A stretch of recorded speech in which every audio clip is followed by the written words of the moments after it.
બોલો. હું તને ક્યારની ગોતું છું. બોલો ને બા, શું કામ હતું? હમણાં લગન ગયું ને એટલે સાડીઓ બધી વેડ વિખેડ થઈ ગઈ હતી. તેમ થયું કે લાઈને ગોઠવી દઉં. ઈશા, ઘરના બધા કામ પતી ગયા કે બાકી છે કઈ?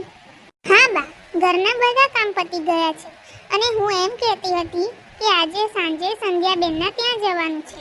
હું એમના હાથમાં 500 રૂપિયા અને એમના જેઠાણીના હાથમાં 100 રૂપિયા આપી દઉં. નિશા, તું સંધ્યાના ઘરે જઈશ તો ત્યાં કેટલું માણસ જમવા આવ્યું હશે, અને એવા વખતમાં તું એના હાથમાં 500 રૂપિયા આપીશ તો સારું લાગશે? અને હા, એના જેઠાણીના હાથમાં તારે કઈ આપવાની જરૂરત જ નથી. આ જો, સંધ્યાના લગન વખતે 50 રૂપિયા હાથમાં આપ્યા હતા, અને ત્યાર પછી તો આવતા જતા એકે વાર કઈ આપ્યું નથી. પણ મમ્મી, સંધ્યાબેનના પપ્પાનું ઘર બહુ ગરીબ છે, એટલે હું વિચારું છું કે થોડા ઘણા પૈસા આપ્યા હોય તો એમને કામ લાગે, કારણ કે એના ઘરમાં કમાવા વાળું કોઈ નથી. એ તારે કઈ દોડું થવાની જરૂર નથી. તું તાર સંધ્યાના હાથમાં 2000 રૂપિયા આપજે. એની જેઠાણીને તારે કઈ આપવાની જરૂર નથી. હા, તું છે ને એવા કોઈ વ્યવહાર ચાલુ ના કરતી હવે. પણ બા, આપણે એમના ત્યાં જમવા જઈએ અને સંધ્યાબેનને આપી અને એમની જેઠાણીને ના આપ્યું તો કેવું લાગે? બસ હો નિશા, હવે તને આ ઘરમાં લગ્ન કરીને આવીને ખાલી 3 વર્ષ જ થયા છે. આ સંધ્યાના જેઠાણીના મમ્મી પપ્પાને પણ સમજવું જોઈએ ને કે આટલા મોટા પરિવારમાં આપણે દીકરી આપી છે તો હાથ પણ થોડો મોટો રાખવો પડે. હું તો કહું છું ને કે સંધ્યાના હાથમાં પણ 2000 રૂપિયા આપજે, એટલે એ લોકો પણ જોતા રહી જાય. હા, તમે કીધું એમ હું સંધ્યાબેનના હાથમાં 2000 રૂપિયા આપી દઈશ. હું એની ના નથી પાડતી. સંધ્યાબેનના જેઠાણી એ સંધ્યાબેનને નાની બેનની જેમ રાખે છે. સંધ્યાબેનને કામ નથી ફાવતું, તે છતાંય તેમને કોઈ દિવસ ના નથી પાડી. કે ક્યાંથી મેં ક્યાં મારી બોલવા જેવું રહેવા દીધું છે? મેં મારી સંધ્યાને કેટલો કરિયાવર અને કેટલું ઘરેણું આપ્યું છે. એના પરિવારમાં કોઈ વહુઓને આટલું ઘરેણું નહીં આવ્યું હોય. સારું મમ્મી, તો હું તમારા માટે બપોરની રસોઈ બનાવીને જ જઈશ. એ ઓફિસેથી નીકળશે એટલે મને ફોન કરશે, એ પછી હું ઘરેથી નીકળીશ. અને આમાંય એ લેવા માટે આવશે ને તો અમને પહોંચવામાં પણ મોડું થશે. હા, તું જા, પણ જરાક સારી સાડી પહેરીને જજે. આવી સાદી સાડી પહેરીને ના જતી.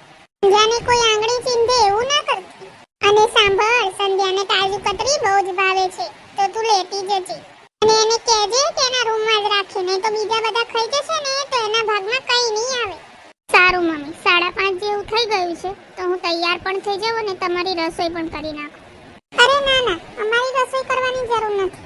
સંધ્યા હમણાં આવતી જશે, એ અમારી મા દીકરીની રસોઈ કરી નાખશે. તું જા બેટા. સારું. સંધ્યા ક્યારે આવશે? ક્યારની રાહ જોઉં છું એની. આવી ગઈ બેટા? હા મમ્મી. પણ આ ભાભી ક્યાં બહાર જતા હતા? હું આવી ત્યારે મેં એમને જોયા. બેટા, તે સંધ્યાને ત્યાં જમવા ગઈ છે.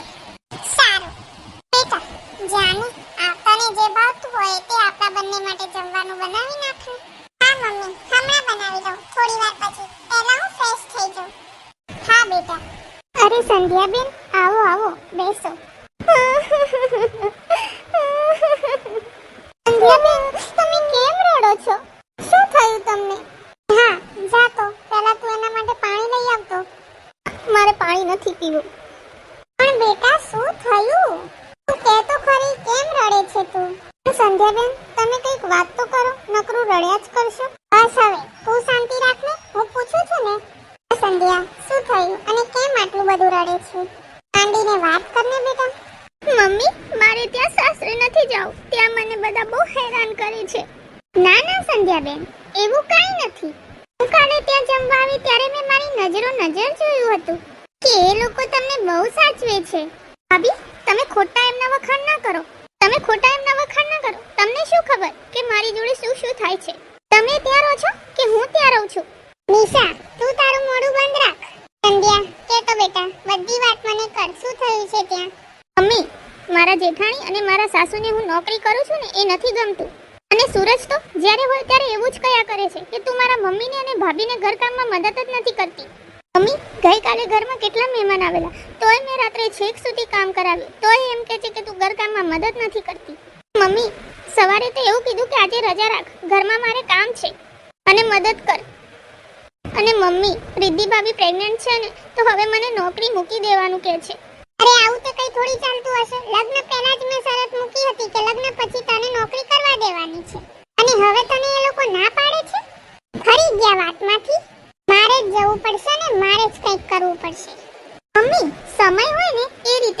પડે. અને કાલે હું સંધ્યાબેનના ત્યાં ગઈ હતી ને તો આ વાત થઈ હતી. સંધ્યાબેનના જેઠાણીને ડોક્ટરે આરામ કરવાનું કીધું છે. એ પણ સંપૂર્ણ આરામ કરવાનું.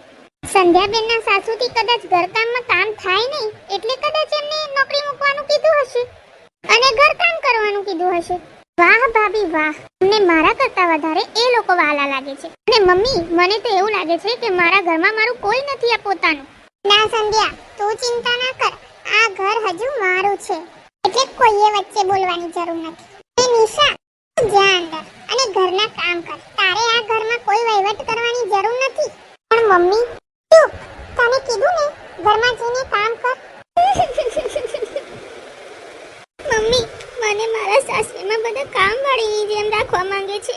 તમે મને આટલી મહેનતથી ભણાવી અને હવે હું ઘરકામ કરું? ના બેટા, તું ખુશી ખુશી અહીં રહે અને થોડા દિવસ એ લોકોને હેરાન થવા દે અને પછી જોશે આ પૂરા એ લોકો તને લેવા આવી જશે. સંધ્યા દીદી, તમે ક્યારે આવ્યા? એ સંધ્યા અહીંયા થોડા દિવસ રોકાવા આવી છે. અરે વાહ દીદી, હવે તો આપણે પહેલાની જેમ બહુ જ મોજ મસ્તી કરીશું.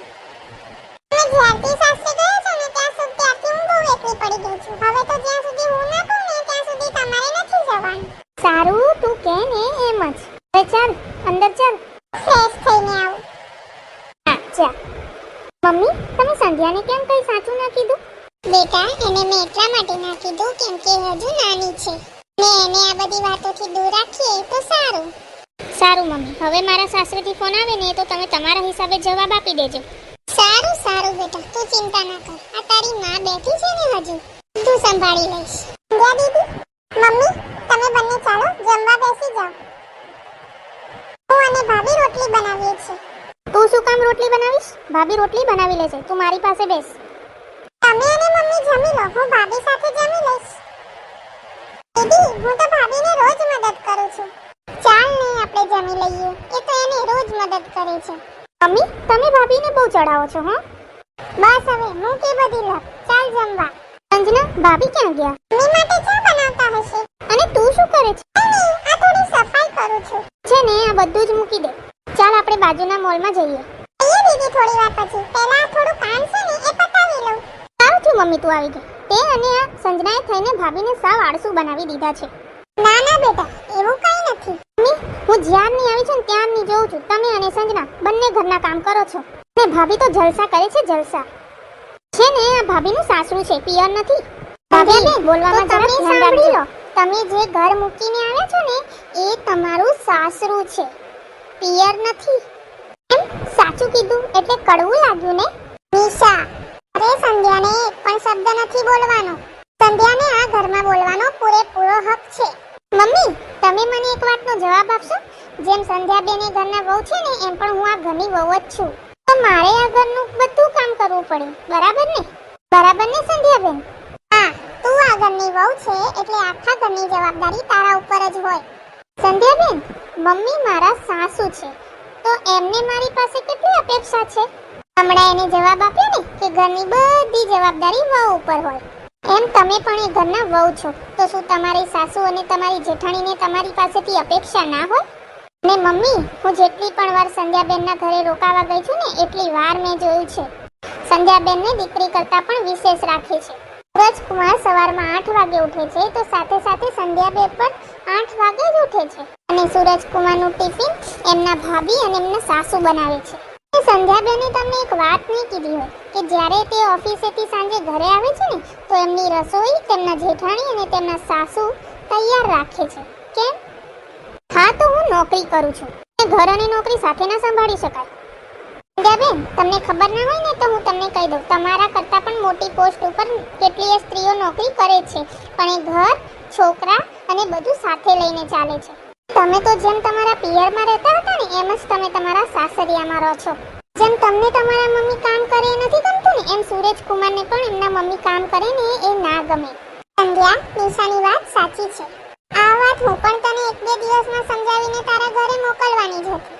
આજે જ મારી વાત તારી સાસુ જોડે થઈ. મમ્મી, તમે પણ તું તારા સાસુ સાથે ઝઘડો કરીને આવી ને તો પણ તારા સાસુ એમ જ કહેતા હતા કે સંધ્યા હજુ નાની છે, બાળક બુદ્ધિ છે ને આ ઘરની જવાબદારી સમજતા થોડીક વાર લાગશે. બેટા, તું આ રીતે એમને જોડે ઝઘડો કરીને આવતી રહી ને નથી બોલ્યા.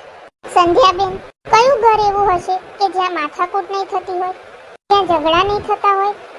એના કરતા રીસામણા આવ્યા કરતા આપણે થોડું ઘણું સમજીને સાચવી લઈએ ને તો વધારે શાંતિથી રહેવાય. હા દીદી, તું લગ્ન કરીને જ્યારથી સાસરે ગઈ છે ને ત્યારથી ભાભીએ મને મોટી બેનની કમી મહેસૂસ નથી થવા દીધી. અમે બંને રોજ બધું કામ સાથે મળીને કરીએ છીએ, ત્યારે અમારા બંને વચ્ચે અણબન નથી થતી. નાના સંધ્યાબેન, તમારે એકલા સાસરે જવાની જરૂર નથી. તું જઈશ સાસરે? નાના મમ્મી, કાલે રવિવાર છે તો સુરેશકુમારને પણ રજા હશે, તો કાલે એ બધાને આપણા ઘરે જમવા બોલાવી લઈએ. જમી પણ જશે અને સંધ્યાબેનની સાથે તેડી પણ જશે. હા, એ વાત બરાબર. અને ભાભી, હવે રસોઈમાં તમને સંધ્યા મદદ નહીં કરે, હું મદદ કરીશ.